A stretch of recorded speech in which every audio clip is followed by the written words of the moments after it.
Good evening, visitors. Welcome to the Australian War Memorial's Last Post ceremony. My name is Greg Kimball, and joining us today from the Australian Army is Sergeant Garth Batu. We warmly welcome the family of Private Sydney Albert Pickering, whose story will be told shortly. We welcome the veterans who have served, those that are still serving, and the families that support them. We acknowledge the members of RSL and Services Clubs Association, RSL Victoria and RSL Queensland who are watching the broadcast of this ceremony across Australia. During the ceremony, wreaths will be laid at the base of the pool of reflection by family, visitors and students from New South Wales, Islamic College, Australian Islamic College of Sydney, Mount Druitt, and from Western Australia, All Saints College Junior School, Bull Creek. Please stand and join in singing the National Anthem.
The Australian War Memorial was the vision of Charles Bean, Australia's First World War official historian.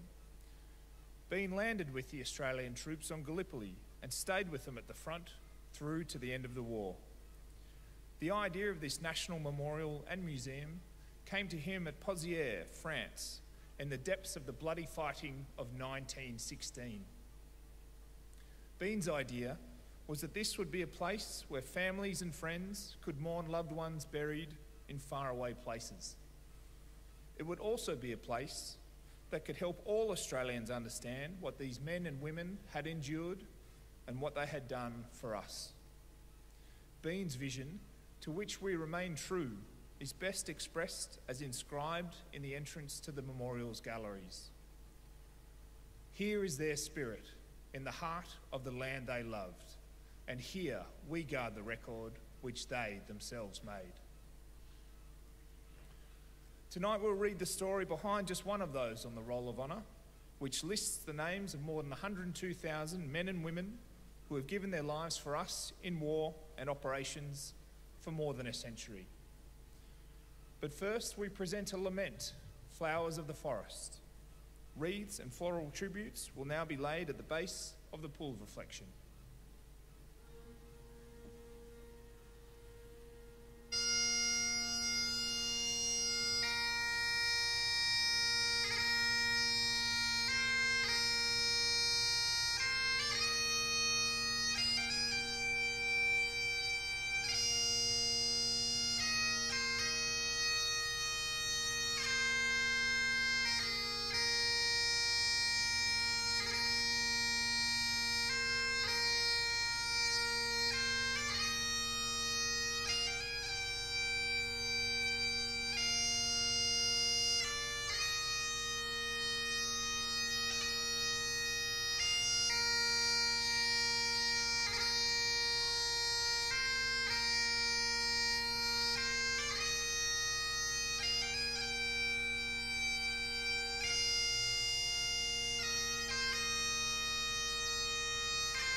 today we remember and pay tribute to Private Sydney Pickering, who was killed while fighting on Gallipoli during the First World War.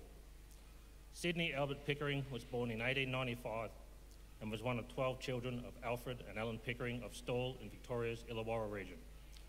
Known to his family and friends as Sid, he attended school locally and worked as a farm labourer in the years before the war.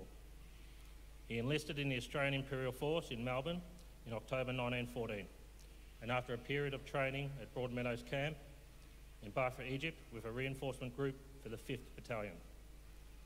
By the time he arrived, the 5th Battalion was busy training in preparation for offensive operations.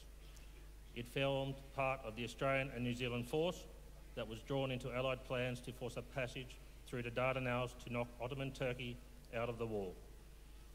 In an effort to control the vital waterway, British and French troops made a series of landings along the Gallipoli Peninsula with the intention of pressing inland and capturing the high ground to gain control of the defences that lined the Dardanelles waterway.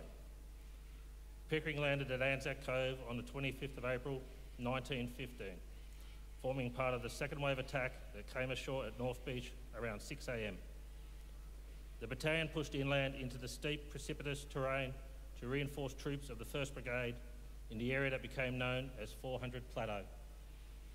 As the 5th Battalion pressed inland, they were engaged by sporadic rifle and artillery fire from the Ottoman defenders who inflicted a heavy toll.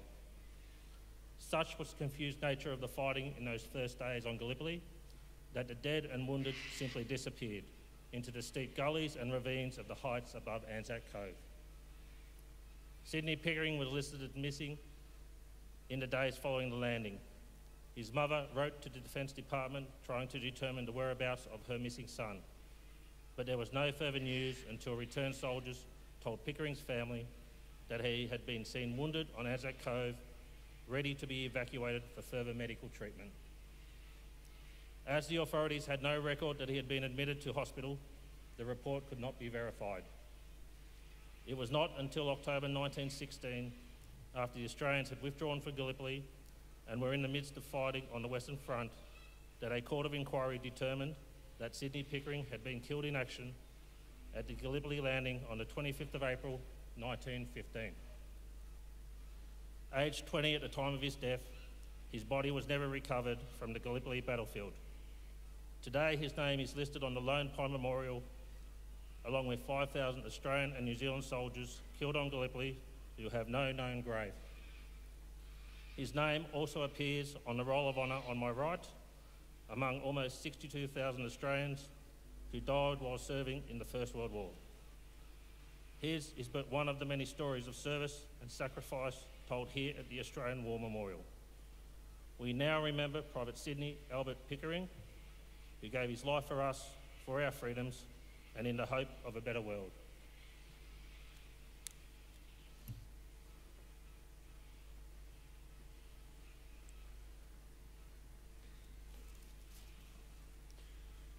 Please stand for the reading of the Ode and the sounding of the last post. They shall grow not old, as we that are left grow old. Age shall not weary them, nor the years condemn. At the going down of the sun, and in the morning, we will remember them. We will remember them.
lest we forget. Lest we forget.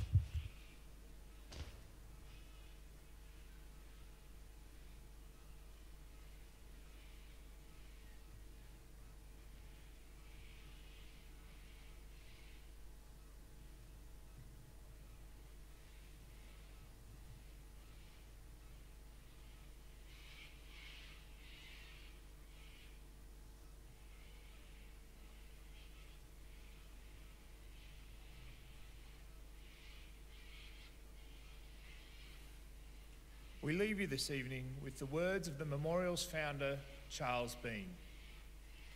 Many a man lying out there at Pozières or in the low scrub at Gallipoli, with his poor, tired senses barely working through the fever of his brain, has thought in his last moments, well, it's over. But in Australia, they'll be proud of this.